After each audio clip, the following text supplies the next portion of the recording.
this week's episode of Boruto, I kind of grew to hate the lady immensely after this episode. That lady is an insufferable douchebag for what she pulled.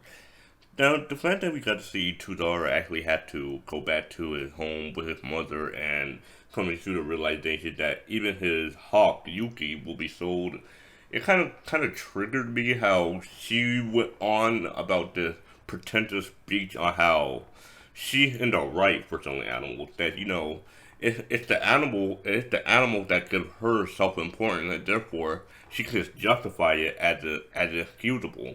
And that is such an awful way to look at things. Like that is someone that will never change. Obviously, by the end of the episode, I thought she would actually change, but she didn't. The fact that she was not willing to listen to her son whatsoever, she did not budge on that whatsoever. It just kind of showed. It just baffled me how dead set this woman is on selling animals. And for the fact that this woman actually, she was broke when she was birthing in her childhood. She had nothing. But when she saw this rare animal that was seemingly extinct, the first thing she did is when she got praised of finding that animal, the first thing she did is kill the animal, wrap it around her, so for good luck. And for the fact that you don't even understand the signs of humility or gratitude towards animals, it just really goes to show how much of a scumbag you are. And I really hate that person, how she really thinks that she's so self-important. Like, you have this big empire, and yet you still want to go over the top and still continue your business, and you don't really care about having any relations or ties to your son whatsoever. The fact you're willing to prioritize selling animals to your own son's well-being, it just baffles me how this woman is so disgustingly awful. I mean, at least Ashiki, he at least had a purpose. He was trying to extend his life.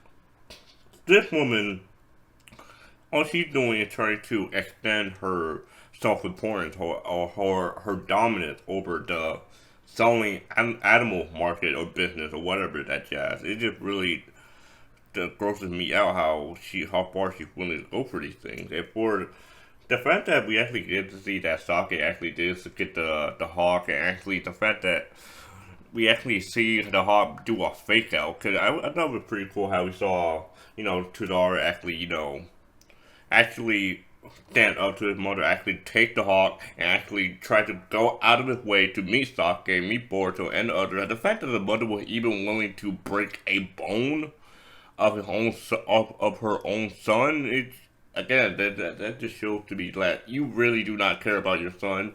More so, you just care about the preservation of animals, selling them in a good, healthy state. And just shocks me how even when we see the deal of Sasuke giving up the heart just for Tsuzura and Boruto escaping, I just think that kind of blew my mind up, because the fact that you're willing to trade your son's life for a hawk, it just, again, I'm just so surprised about that. Like, you really don't care about anyone else, but you don't really care about any other human besides yourself. And for the fact that we actually saw the hawk actually fake his death, I thought it was pretty cool. Similar to how Itachi uses Genjutsu Sharingan for the crow, he kind of used it, Sasuke kind of used it for the hawk. And I thought it was so cool how he went into the limbo state, and for the fact that the mom actually tried to cut out his stomach and try to find out the food or whatever it eats just to be able to figure out the habitat it lives in, just for the smallest of clue. Like, he is so dead set on trying to look for the hawk. And for the fact that she's looking for the hawk still concerns me, but I'll talk about that in the latter of the video. But the thing about it is, for that hawk to actually cause so much damage, it was so hilarious and so satisfying to watch how this woman, they could not do anything about the hawk. It was so hilarious to me how they genuinely could not do a single thing, and they had to watch the entire empire just crumble down. When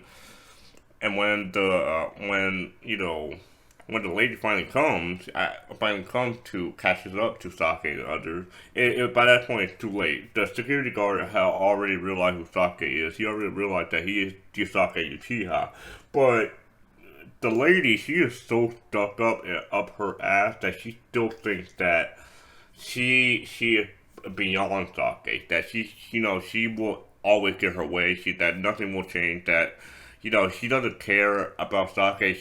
Sasuke will be able to won't be able to defeat her. Won't be able to overcome the odds. And just such a to put it lightly, douchebag way of underestimating your opponents, and especially for her who has zero ability in chakra and skill and combat skills. I mean, the only ability that you have is selling animals. That is the only worst that you contribute to your little falla or place. You have no other achievement besides that, and the fact that you're willing to compare yourself to Sasuke and Boruto, or even your son, who have better dreams than just focusing on selling animals, it's just kind of pathetic to say the least. And for Sasuke to actually kick that wolf like it was nothing, I thought it was pretty cool because Sasuke, I mean, we've seen in the Sasuke manga that how he just straight up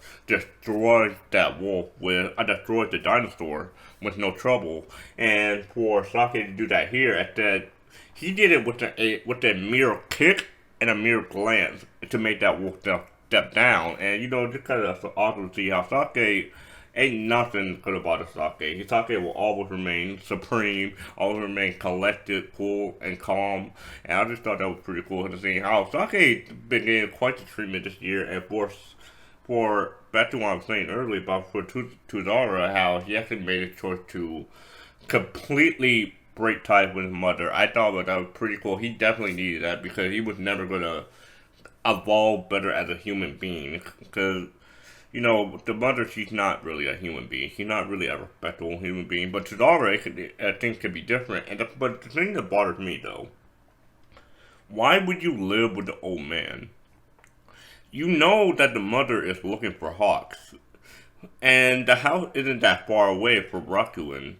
So it doesn't really make too much sense to me that you're living in the house where the mother and presumably the security guard know where it is, and yet you're not moving out of the house. It doesn't really make too much sense to me. Cause, I mean, what's to stop her to trying to go straight back to the house? I ask for the hawk again, because I mean, there's literally nothing stopping her from doing that, because they could just keep throwing off like they did the first time. So it really confuses me why he chose jackpot of all things, but hey, whatever. I mean, as long as they're safe, as long as Cesaro get a happy life, that's all that matters for me.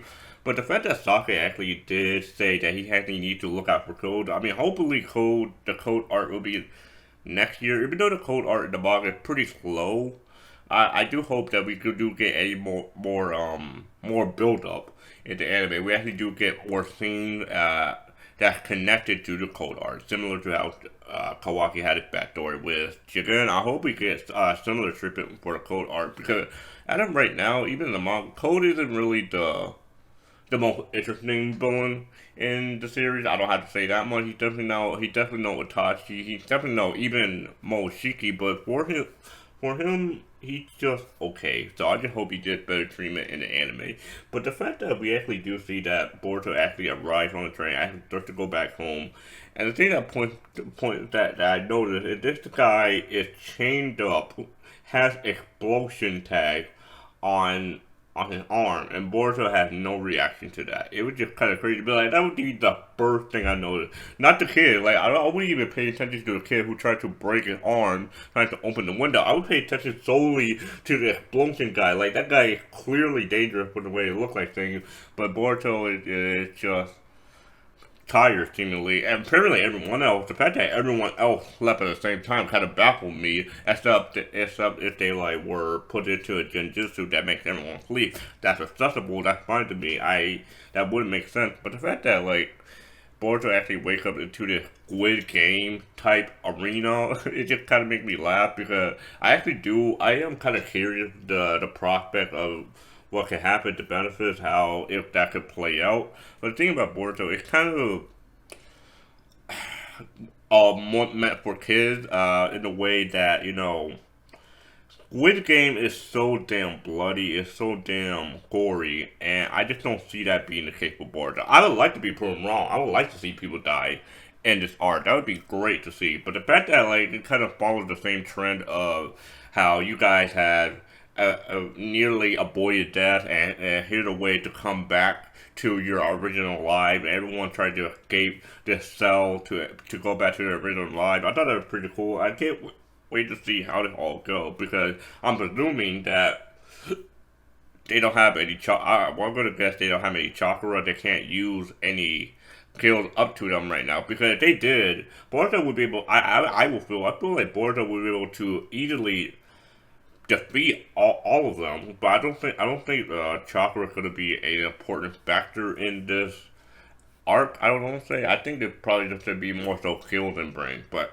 who knows? I actually couldn't tell you. I actually would be curious to hear your thoughts on this arc as a whole and the previous arc, even though that arc was literally 2 episodes, but regardless, you get my point. What do you think of the mother as a whole? What do you think of Tsuzura's character development in the future? I actually would love to know all of that in the comments below, and I'll see you guys on the next one.